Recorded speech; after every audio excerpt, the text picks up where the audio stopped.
বাংলাদেশ জামাতে ইসলাম এবং জামাতে ইসলাম নায়েবে আমির শফিক সাহেব সহ সকল নেতৃবৃন্দকে আন্তরিক ধন্যবাদ জানাচ্ছি। বিসমিল্লাহির রহমানির রহিম। আজকের এই ইফতার মাহফিলের অনুষ্ঠানের সম্মানিত সভাপতি, ইফতার মাহফিলে উপস্থিত সম্মানিত সকল রোজাদারগণ, সকল উপস্থিতিবৃন্দ, আসসালামু আলাইকুম।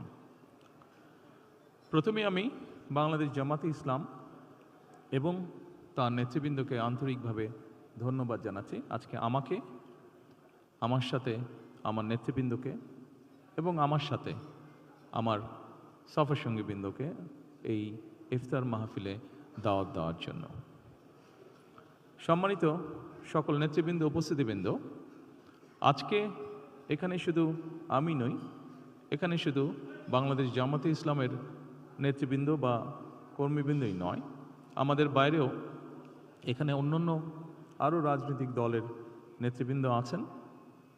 এখানে আরও অন্যান্য সমাজের অন্যান্য বিভিন্ন স্তরের বিভিন্ন সম্মানিত ব্যক্তিবর্গ উপস্থিত আছেন আজকের এই ইফতার মাহফিলে। আজকে আমরা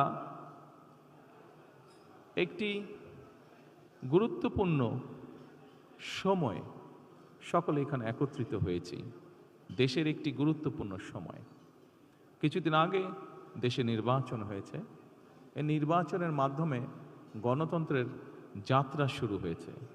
যে গণতন্ত্রের জন্য বাংলাদেশের মানুষ প্রায় এক যুগেরও বেশি সময় ধরে অকাতরে জীবন দিয়েছে, বিভিন্ন অত্যাচার, নির্যাতন, গুম, খুনের শিকার হয়েছে।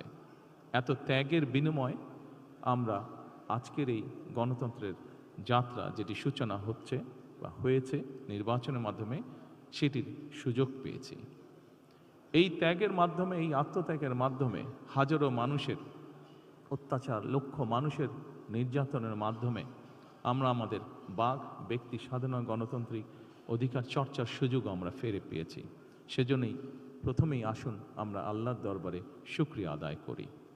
সম্মানিত উপস্থিতিবৃন্দ, বাংলাদেশের মানুষ আজকে অনেক প্রত্যাশা নিয়ে, অনেক আকাঙ্ক্ষা নিয়ে, অনেক আশা নিয়ে আমাদের সকলের দিকে তাকিয়ে আছে, বিশেষ করে রাজনৈতিক দলগুলোর দিকে তাকিয়ে আছে।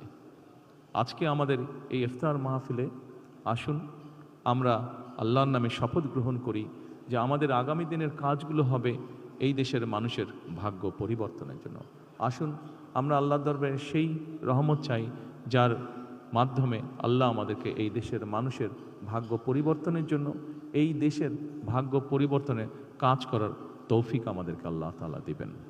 পরিশেষে আমি আবারও বাংলাদেশ জামাতে ইসলাম এবং জামাতে ইসলাম নায়েবে আমির শফিক সাহেব সহ সকল নেতৃবৃন্দকে আন্তরিক ধন্যবাদ জানাচ্ছি আজকে এখানে আমাদেরকে দাওয়াত দেওয়ার জন্য।